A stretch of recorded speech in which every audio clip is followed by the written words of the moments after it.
Napakamapalad po tayo mga kaibigan kung tatanggapin mo ang mga salita ng Panginoong Hesukristo ay hindi ka na po hahatulan. Bagkus, diretsong langit ka na po pag namatay tulad ni Lazaro, Luke 16:22. At bakit ko sinabing diretsong langit? Pag namatay ang isang tao na naniniwala kay Kristo ay hindi na siya hahatulan. Pakinggan po ninyo ang katotohanan ito. Sinabi ni Apostol Pablo sa aklat ng Roma 8:1, ngayon nga'y wala nang anumang hatol sa mga na kay Kristo Jesus. Amen.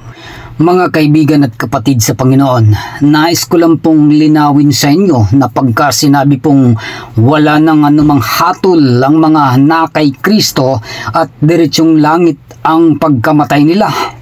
Ganito po kaibigan ang paliwanag ng banal na kasulatan. Pakinggan po ninyo, Filipos 1:21.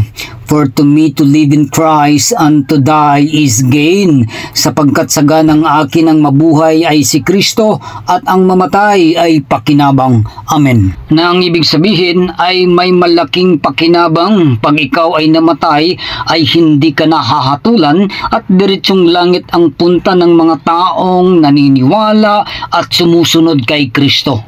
Bukod kay Lazaro na diretsong langit pagkatapos niyang mamatay, ay may babasahin pa tayong mga namatay na sila ngayon ay nasa langit na po. Dahil meron mga nagsasabi o nangangaral ay wala pa daw ang paghuhukom o ang judgment. Ang mga kaluluwa daw di umano ay naririto o gumagala pa daw sa daigdig na ito.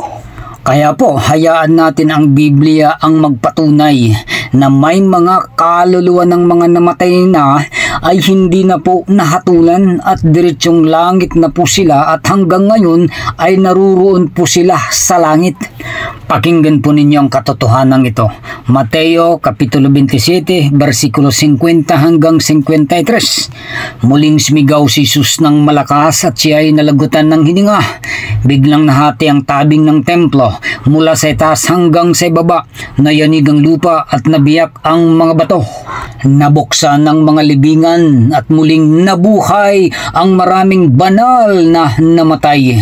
Lumabas sila sa libingan at nang muling mabuhay si Jesus, sila'y pumasok sa banal na lungsod at dooy marami ang nakakita sa kanila. Amen. Hallelujah. Sa makatuwid, bukod kay Lazaro nang mamatay ay wala nang anumang hatol sa kanya at diretsong langit. Pangalawang katibayan, mga namatay mula sa panahon ni Adan kay Noah hanggang sa panahon ni Kristo ay muling ibinangon niyaon lamang mga naniniwala sa Diyos noon. At sila'y pumasok sa bayang banal pagkatapos mabuhay si Jesus. Bayang banal, Holy City na tinatawag na New Jerusalem na mula sa Diyos o galing sa langit. Revelation 21 verse 2, and John saw the Holy City, New Jerusalem, coming down from God out of heaven. At nakita ko ang bayang banal, ang bagong Jerusalem na nanaog mula sa langit buhat sa Diyos.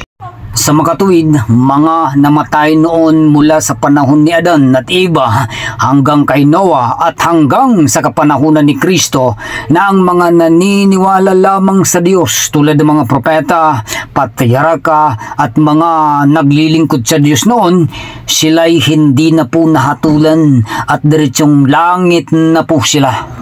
1 Korinto 15:22, sapagkat kung paanong kay Adam ang lahat ay nangamamatay, gayon din naman kay Kristo ang lahat ay bubuhayin. Natupad po ang kasulatang ito sa panahon ni Kristo, ang unang pagkabuhay na maguli na maraming mga banal na isinama niya sa bayang banal, na itong bayang banal ay mula sa langit. Kaya kung bakit binabanggit ko ang diretsong langit na ang mga nasa kay Kristo ay wala ng anumang hatol sa kanila. At ngayon, sino-sino po ba ang mga hahatulan ni Kristo o ang mga mahahatulan? Maliban sa mga naniniwala kay Kristo ay hindi na po sila mahahatulan. Pakinggan po ninyo ang katotohanan ito. Juan 3:18, ang sumasampalataya sa Kaniya ay hindi hinahatulan.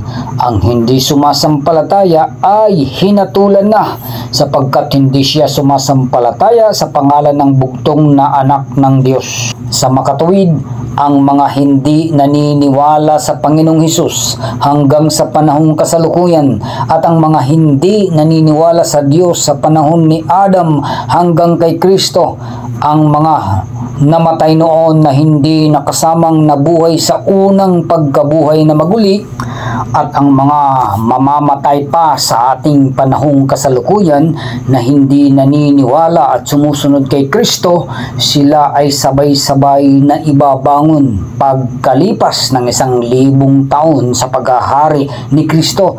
Saka doon pa lamang sila hahatulan. Pakinggan po ninyo.